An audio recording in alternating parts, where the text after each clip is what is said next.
সুপ্রিয় মৎস্যচাষী ভাইয়েরা, এই মুহূর্তে আছি ফরিদপুর জেলার বোয়ালমারী উপজেলার মধ্যেরঘাতি গ্রামে। এই এলাকার একজন তরুণ উদ্যোক্তা।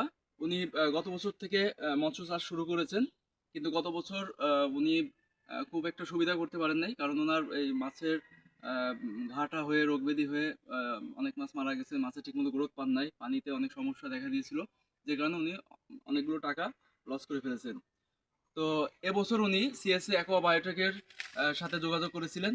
তো সেই প্রেক্ষিতে ওনার কাছে আসা, এবং আপনারা এর আগের ভিডিওতে ওনার সাথে পরিচয় করিয়েছিলাম। আজকে এখানে সয়েল পর এবং ভিটাম্যাক্স প্রয়োগ করা হবে।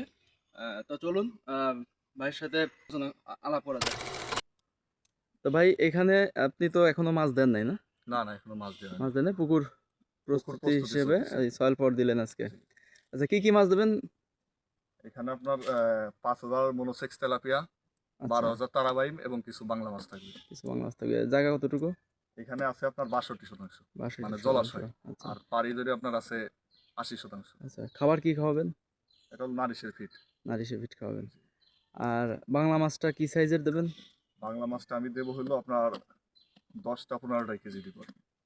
10 থেকে 15 কেজি। তবে মাছগুলো মোটামুটি সেম সাইজে দেওয়ার চেষ্টা করেন।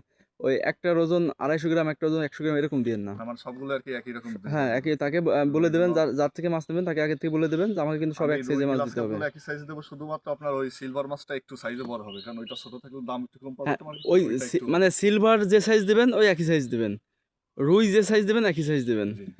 আর হচ্ছে গিয়ে মাছটা যখন পুকুরে দেবেন তখন অবশ্যই কিছু মাছ ধরে ভালো করে চেক করে দেখবেন। অনেক সময় কিন্তু যেখান থেকে মাছটা আনে দেখা যায় ওইখানে উকুন লাগা হ্যাঁ আছে। হ্যাঁ, এটা ভালো করে মাছের বডিটা ঠিক আছে কিনা, কোথাও স্পট আছে কিনা, এটা কিন্তু ভালো করে দেখে নেবেন। সমস্যা হচ্ছে। হ্যাঁ, তো ঠিক আছে আমি আপনি। হ্যাচারি থেকে আনবো, হয়তো সমস্যা হবে আচ্ছা, না, তারপরেও চেক করে আনতে হ্যাঁ, হবে। তারপর অবশ্যই চেক মাছ দেওয়ার আগে অন্তত সবগুলো মাছ চেক করতে না পারেন, অন্তত ওইখান থেকে কিছু কিছু জি মাছ জি। ধরে ভালো করে চেক করবেন, এই একটা বিষয়। আর একটা বিষয় হচ্ছে যে এই মাছটা দেওয়ার পর থেকে আবার 15 দিন পরে আপনি 15 দিন পর পর চেক আপ করবেন, যে 15 দিন পরে আমি কতটুকু মাছ ছেড়েছিলাম, কতটুকু গ্রোথ আসলো, তাতে করে হিসাব করবেন যে আমি এই 15 দিনে যে টাকা খরচ করছি সেই অনুপাতে আমার গ্রোথ আসছে গ্রোথ কিনা। আসছে কিনা, তাহলে আপনি জি ভাই। বুঝতে পারবেন যে আপনি লসে আছেন না লাভে আছেন। তো ঠিক আছে, আপনি মাছ দেন, মাছ দেওয়ার আবার 15 দিন পরে আপনার সাথে আবার কথা হবে।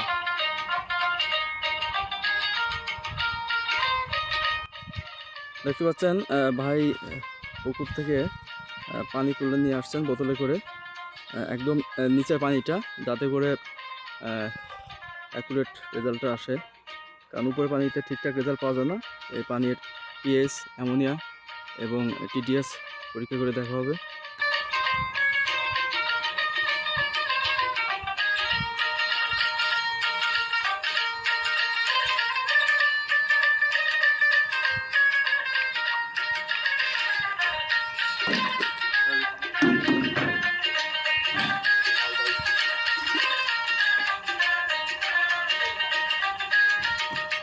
ওটা আগে সিলটা খুলতে হবে, ওই যে দেখেন, হ্যাঁ ওটা টান দিয়ে আগে খুলে নেন।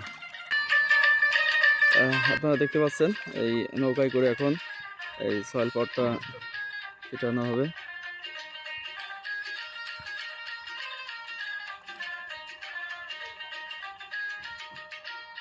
এটা এমনভাবে সিল করা থাকে, মানে এটা নকল করা একটু কষ্টই আছে। এই প্যাকেজিংয়ের পিছনে কোম্পানি অনেক টাকা খরচ করে, যাতে কেউ নকল করতে না পারে।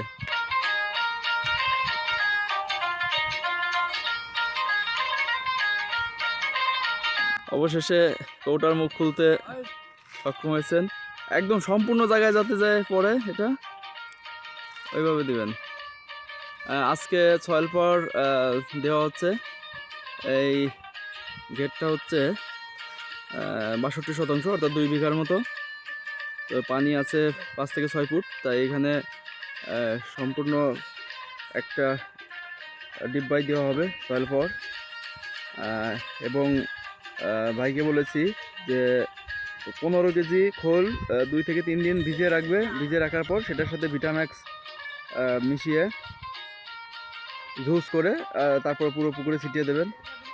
এখনও মাছ এখানে ছাড়া হয় নাই, পুকুর প্রস্তুতি চলছে, হয়তো 2-1 দিনের মধ্যেই এখানে মাছ দেওয়া হবে।